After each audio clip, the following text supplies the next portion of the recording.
ये कहानी है एक गरीब महिला कमला की, जो अपनी दो बेटियों राधा और सीमा के साथ एक छोटी सी झोपड़ी में रहती थी।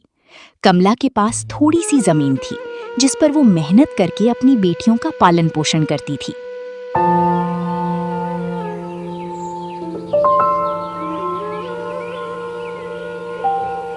लेकिन एक वर्ष ऐसा आया जब उसकी फसल बिल्कुल भी नहीं हुई।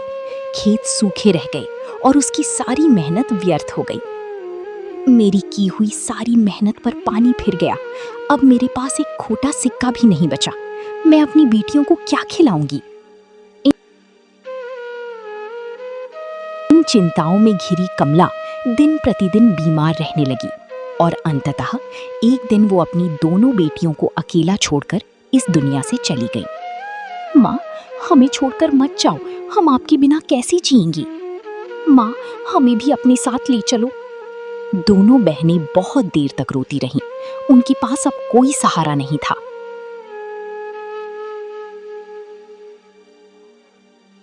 कुछ समय बाद रसोई में बस थोड़ा सा आटा बचा है, वो भी खत्म होने वाला है। अब हमें खुद ही कुछ करना होगा। हाँ दीदी, अब हमें ही खेत संभालना होगा। चलो खेत चलते हैं।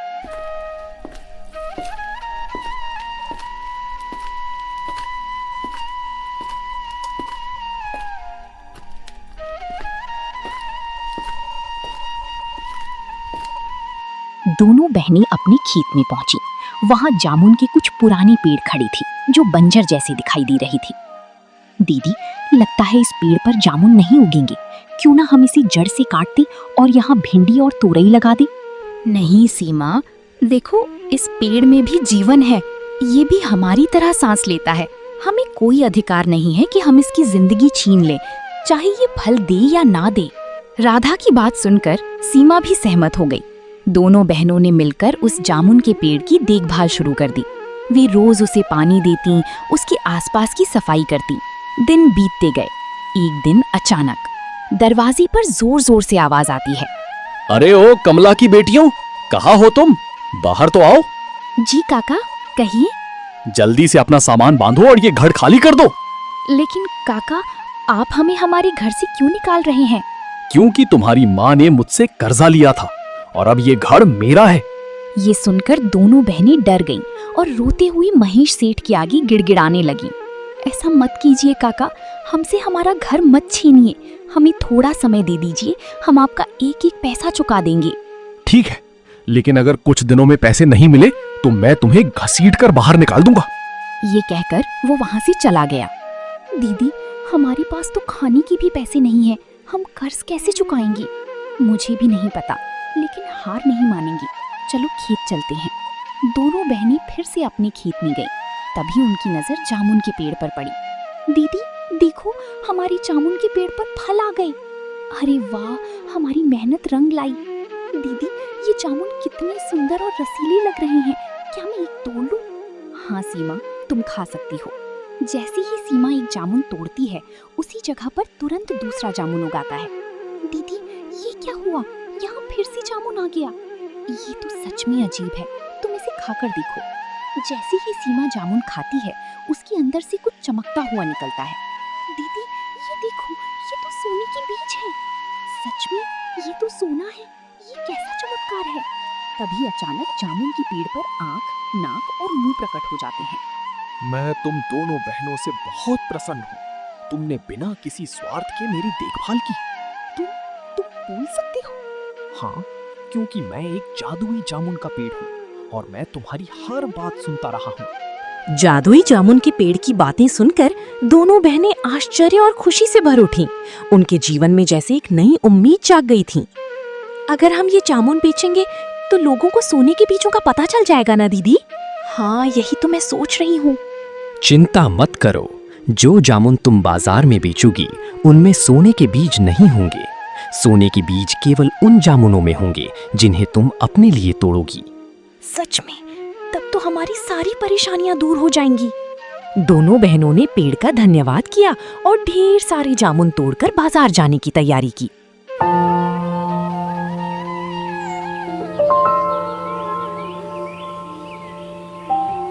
अगले दिन दोनों बहनें टोकरी भर जामुन लेकर बाजार पहुंची। उनके जामुन इतने ताजे और सुंदर थे कि देखते ही लोग उनकी ओर खिंचे चले आए। आइए काका, ताजे और मीठी जामुन ले जाइए, सिर्फ 40 रुपए किलो। इतनी सस्ती? कहीं ये खट्टे तो नहीं है? नहीं काका, ये तो अमृत जैसे मीठे हैं, आप खुद चक्कर देख लीजिए। ग्राहक ने एक जामुन खाया और उसकी आंखें खुशी से चमक उठी। अरे वाह, सच में बहुत मीठे हैं, मुझे 2 किलो दे दो। धीरे धीरे वहां ग्राहकों की भीड़ लग गई। हर कोई उन जामुनों को खरीदना चाहता था। उसी समय थोड़ी दूरी पर खड़े एक पति पत्नी की नजर भी उन जामुनों पर पड़ी। सुनिए जी, देखिए वो जामुन कितने सुंदर लग रहे हैं, चलिए ना हम भी लेते हैं। अरे मेरी प्यारी, तुम तो खुद ही इतनी मीठी हो, जामुन खाकर क्या करोगी? अरे फिर भी दिल तो कर रहा है। काका ले लीजिए ना, हमारे जामुन बहुत सस्ते और मीठे हैं।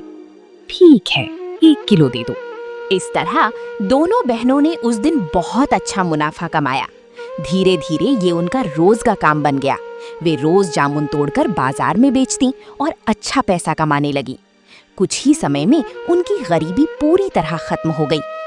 एक दिन दरवाजे पर फिर से जोर से आवाज आती है।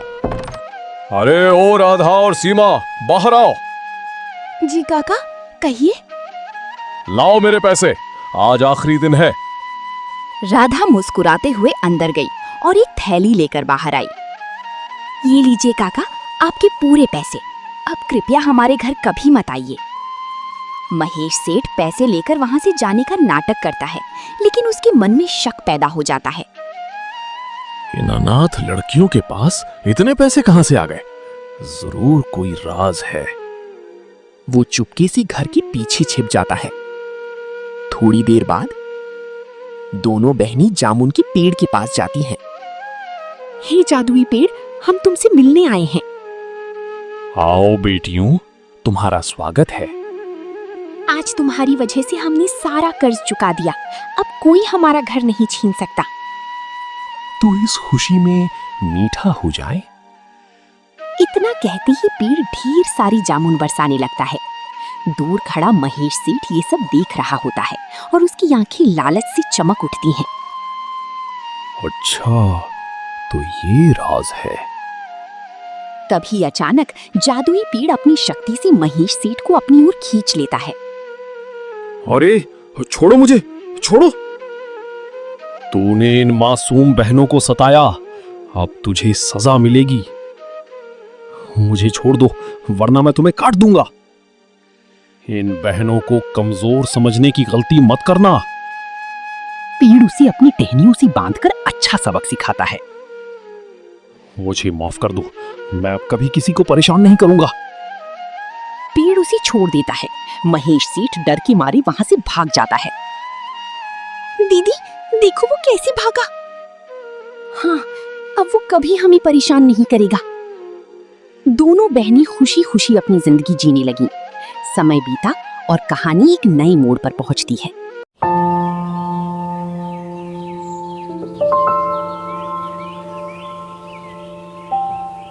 ये अपनी नजर डालिए, आखिर कब तक हम सिर्फ उम्मीदों के सहारे जिंदा रहेंगे? पूरे गांव में हमारी ही ऐसी बदकिस्मत चौखट है जहां महीने के 15 दिन चूल्हा सिर्फ राख उगलने के लिए जलता है। पड़ोस की स्त्रियां नए कपड़ों और गहनों की बातें करती हैं और मैं यहाँ सिर्फ 2 वक्त की रोटी के लिए तरसती रहती हूँ। सविता, तुम जानती हो कि मैं मेहनत करने में कोई कसर नहीं छोड़ता। सुबह सूरज निकलने से पहले जंगल जाता हूँ और शाम ढले भारी बोझ उठाकर लौटता हूँ। लकड़ी काटना ही मेरा पुश्तैनी काम है और इसी से हमारा गुजारा चलता है। समय बुरा है, मैं मानता हूँ, पर मेहनत का फल कभी ना कभी अवश्य मिलता है। तुम चिंता मत करो। मैं आज जंगल के उस हिस्से में जाऊंगा जहाँ की लकड़ियाँ शहर के बाजार में ऊंचे दामों पर बिकती हैं। बस तुम थोड़ा धैर्य रखो, भगवान सब ठीक कर देगा। धैर्य? पिछले 10 वर्षों से मैं धैर्य का ही घूंट पीकर जी रही हूँ अर्जुन। आपकी ये बातें अब मुझे दिलासा नहीं देती, बल्कि मेरे घावों को और गहरा कर देती हैं। लकड़ी काटने के अलावा भी दुनिया में बहुत से काम हैं। आप किसी जमींदार के यहाँ मजदूरी क्यों नहीं करते, या शहर जाकर कोई ढंग की नौकरी क्यों नहीं ढूंढते? मैं अब इस भूख को सहन नहीं कर सकती। मुझे बस इतना चाहिए कि हम दोनों रात को चैन की नींद सो सकें, बिना इस डर के कि अगली सुबह क्या खाएंगे। ठीक है सविता, यदि तुम्हें लगता है कि मेरी मेहनत पर्याप्त नहीं है, तो मैं आज से ही दूसरे काम की तलाश शुरू कर दूंगा। मैं लकड़ी काटने के साथ साथ जमींदार से भी बात करूंगा। मैं नहीं चाहता कि तुम्हारी आंखों में कभी दुख के बादल छाएं। मैं वादा करता हूं कि मैं हार नहीं मानूंगा। बस आज का दिन किसी तरह निकाल लो। शाम को जब मैं लौटूंगा तो शायद कोई अच्छी खबर लेकर आऊं। अब मुस्कुरा दो, तुम्हारी मुस्कान ही मेरी सबसे बड़ी पूंजी है। इतने तानों से आहत होकर अर्जुन अपनी कुल्हाड़ी लेकर जंगल की ओर चल पड़ा। उसके मन में कई प्रकार की विचार उठ रही थी। अर्जुन भारी मन से जंगल की ओर बढ़ रहा था। दोपहर की तपती धूप पेड़ों की घनी छांव को चीरने का प्रयास कर रही थी। वो एक पुराने बरगद के वृक्ष के नीचे बैठ गया। उसके मन में पश्चाताप और चिंता का तूफान चल रहा था। हे प्रभु, क्या मेरी किस्मत में केवल संघर्ष ही लिखा है? सविता सही कह रही थी। यदि मैं उस महात्मा से सोना मांग लेता तो आज मुझे इस प्रकार भटकना न पड़ता। पेट में अन्न का एक दाना नहीं है और जंगल में भी अब सूखी लकड़ियां मिलना कठिन हो गया है। समझ नहीं आता कि मैं घर वापस किस मुंह से जाऊं। उसी समय झाड़ियों के पीछे से एक अजीब सा वृद्ध व्यक्ति बाहर आया। उसके चेहरे पर एक कुटिल मुस्कान थी। वो धीरे धीरे अर्जुन की ओर बढ़ने लगा। अरे नौजवान, इस सुनसान जंगल में इतना उदास क्यों बैठे हो? तुम्हारी आहें तो इस जंगल के पत्तों को भी मुरझा रही हैं। क्या बात है?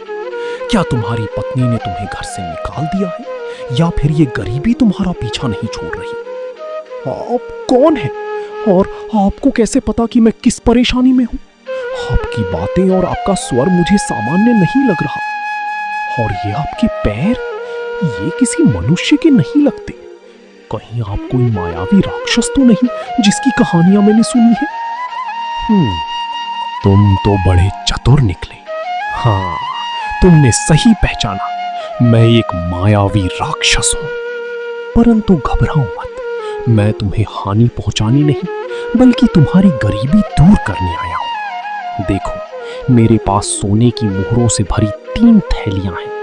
इन्हें ले जाओ और अपनी पत्नी के सभी सपनों को पूरा करो। बदले में मुझे केवल इतना चाहिए कि 1 वर्ष बाद तुम मेरे साथ चलो और मेरी सेवा करो। आपका प्रस्ताव आकर्षक है, परंतु इसमें खतरा भी है। 1 वर्ष बाद मेरा क्या होगा?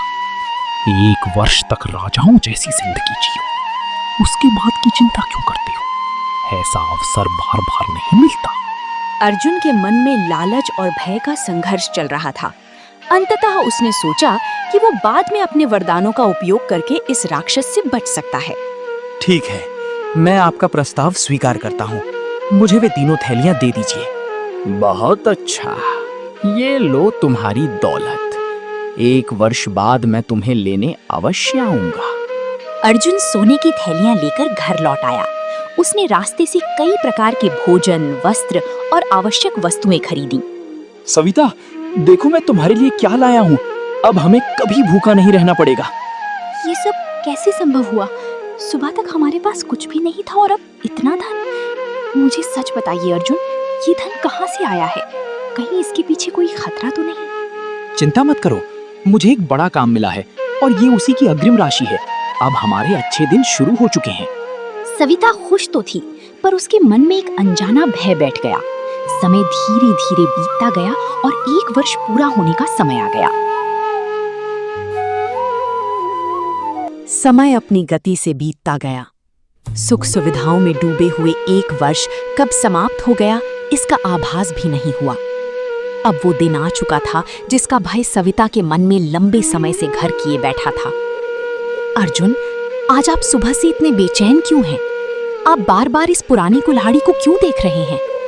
अब हमारे पास धन की कोई कमी नहीं है, फिर भी आप इन पुरानी वस्तुओं को इतने सहेज कर क्यों रखते हैं? मुझे सच सच बताइए, वो कौन व्यक्ति था जिसने आपको ये धन दिया था और आज वो आपको कहाँ ले जाने वाला है? आपकी चुप्पी मुझे अंदर ही अंदर खाई जा रही है। क्या हम हमेशा के लिए अलग होने वाले हैं? यदि ऐसा है तो मुझे ये धन नहीं चाहिए। मुझे केवल आपका साथ चाहिए। सविता, तुम व्यर्थ ही चिंतित हो रही हो। आज वो समय आ गया है जब तुम्हें सत्य जानना चाहिए। ये धन मुझे एक मायावी राक्षस से मिला था। बदले में मुझे 1 वर्ष बाद उसके साथ जाना था। क्या कहा आपने? आपने अपनी जान का सौदा कर लिया। ये आपने क्या कर दिया अर्जुन? घबराओ मत। मैंने जो 3 वरदान प्राप्त किए थे वही आज हमारी रक्षा करेंगे। तुम बस घर के अंदर रहना और जो भी हो बाहर मत आना।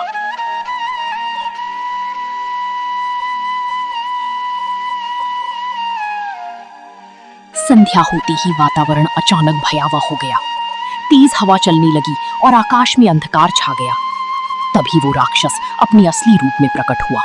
अर्जुन, समय पूरा हो चुका है। मैं अपना वादा निभाने आया हूँ। अब तुम मेरे साथ चलने के लिए तैयार हो जाओ।